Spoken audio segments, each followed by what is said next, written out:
Legendary journalist Bob Woodward has been meeting with and talking to Trump for quite a while now. He had like over a dozen visits with him. Trump would talk to him on the phone for a long time. And, you know, it's weird because I don't know why Trump felt so comfortable, but he opened up to Bob Woodward in a way that, you know, he doesn't usually do with people. I don't know what led him to do that. Maybe he felt like Bob Woodward was secretly a big-time MAGA guy.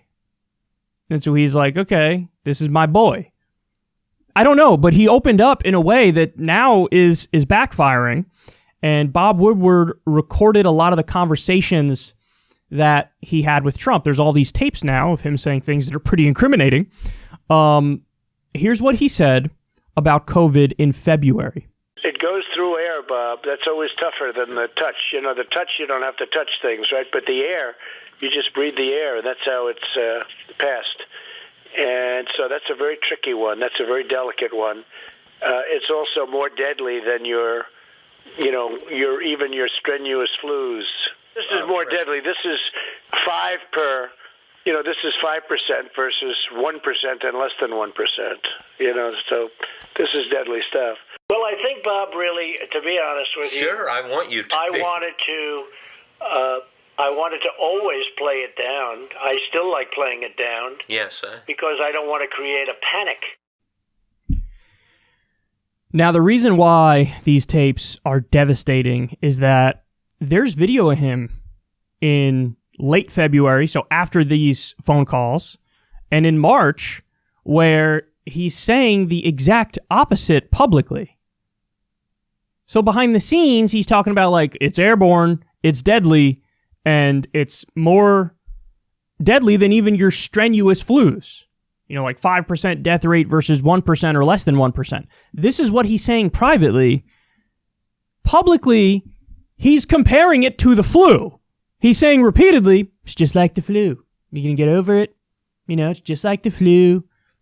And he would make these comparisons, too, on Twitter. He would say, like, X number of people died per year from the flu, and we only have X number that have died from COVID. Why is everybody making this out to be such a big deal?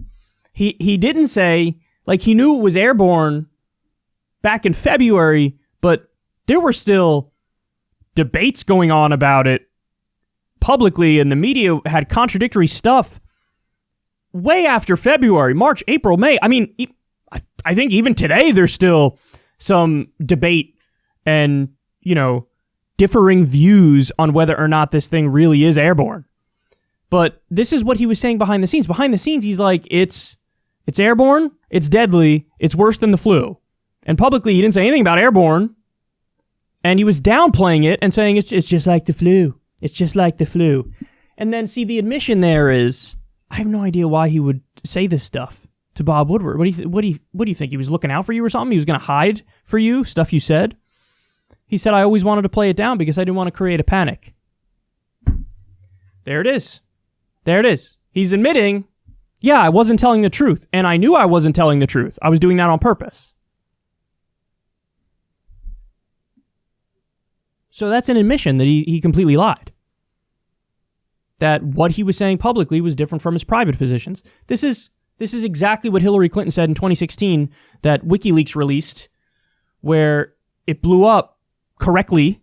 It was a scandal because she said, yeah, you have public positions, you have private positions. Duh. This is what she admitted. Trump is doing the exact same thing. Yeah, I had a public position. COVID's not that bad. It's just like the flu. We're going to be all right. We're going to get over it. Private position was, oh my God, it's airborne. It's really deadly. It's way worse than the flu. Look out. I didn't want to create a panic. I didn't want to tell people the truth about COVID. I didn't want to tell them the truth about COVID. That explains very well why we are where we are today. Why we have over 190,000 Americans dead from COVID. And he knew it was bad behind the scenes, but publicly, he took the opposite approach, downplayed it, and by the way, dragged his feet when it comes to policy. The thing that he always points to is like, I took it seriously early, that's why I banned flights from China. Yeah, but it was already here in large numbers when you banned the flights from China. It was already ripping through the country. So do you understand how this works? It's not like you could only catch COVID-19 from somebody who was in Wuhan.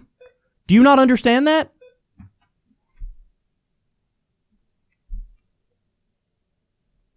This is bad, guys.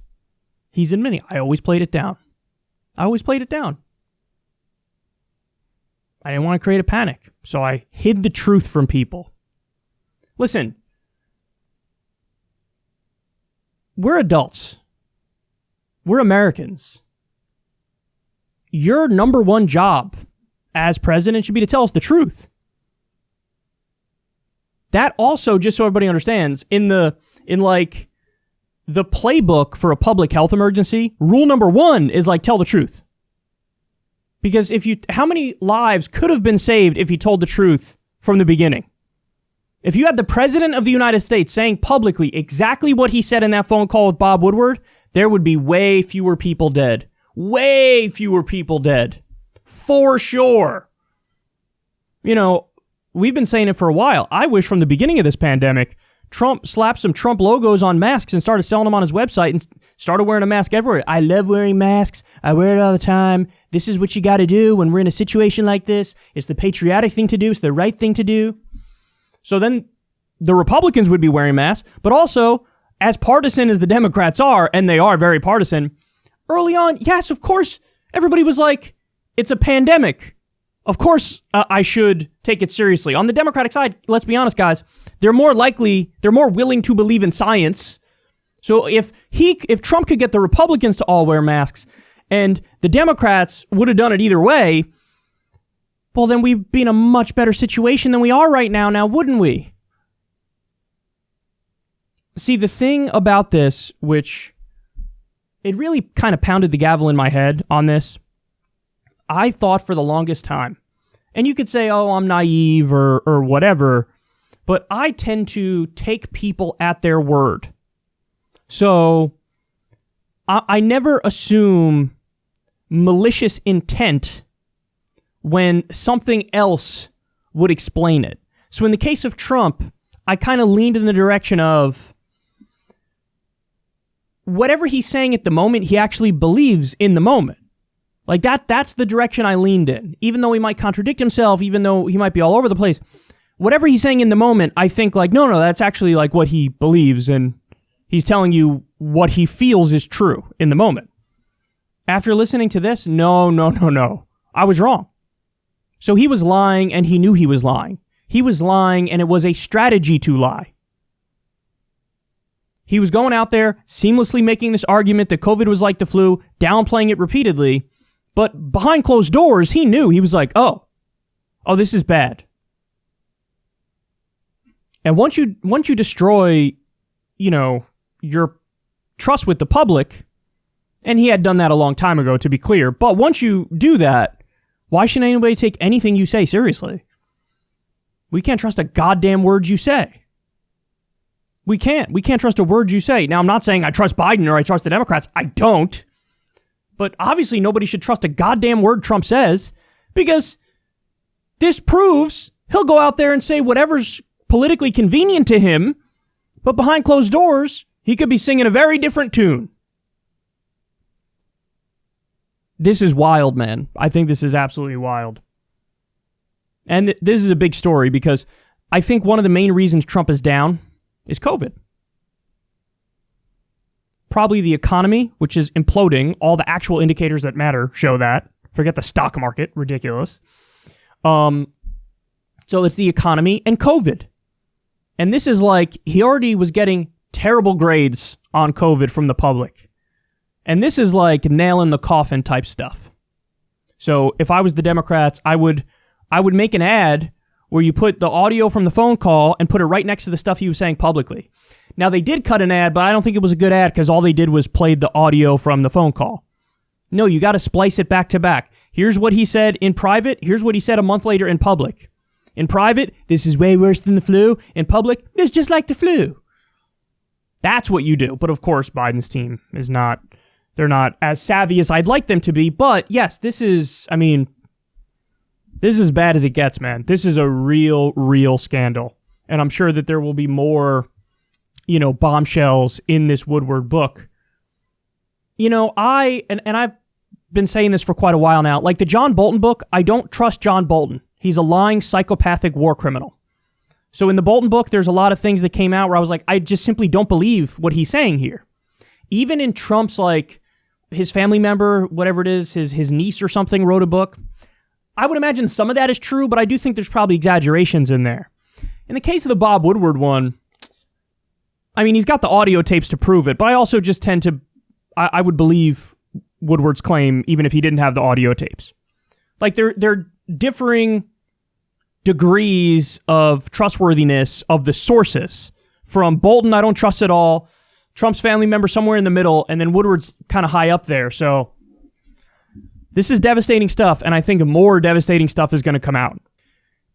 And there's one more point I'll make here, because this was a big angle to the story as well. A lot of people were saying, hey, Bob Woodward, what are you doing? You knew how deadly COVID was, and you sat on that for book sales? He could have released this at the time. This is what a lot of people were saying. Listen, I think that's a very, very fair criticism, for sure. The only thing I would caution people against is, because now a lot of actors on the right are trying to point at that and use it to override the actual substance of the story. That's where you lose me.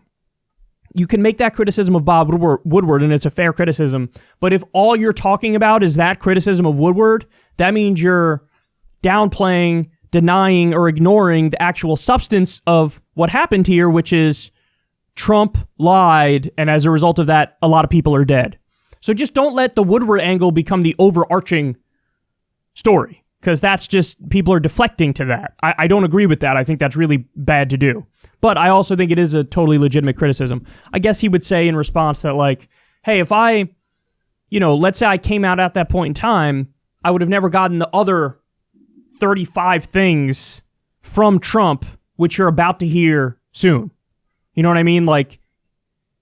If he releases it at the time, Trump doesn't talk to him anymore, which means the rest of the stuff that Trump said is lost, because it wouldn't have been released. He wouldn't have never said it to him. So I guess he can make an argument that hey, that means that we got a hell of a lot more information, which is just as important for the public good. This is a case he could make, but I do think it's kind of flimsy. At the very least, you leak it somehow to the press, and I think it's the right thing to do to probably get it out there, because apparently Trump knew how deadly it was, Woodward knew how deadly it was, and they didn't really do enough or anything to really try to ameliorate that. So I do think that's a fair criticism, but how does the old saying go? Don't miss the forest through the trees? Something like that. I may have just made that up. But yeah, don't keep your focus on the thing that actually matters, which is what the president did here, and is totally inexcusable.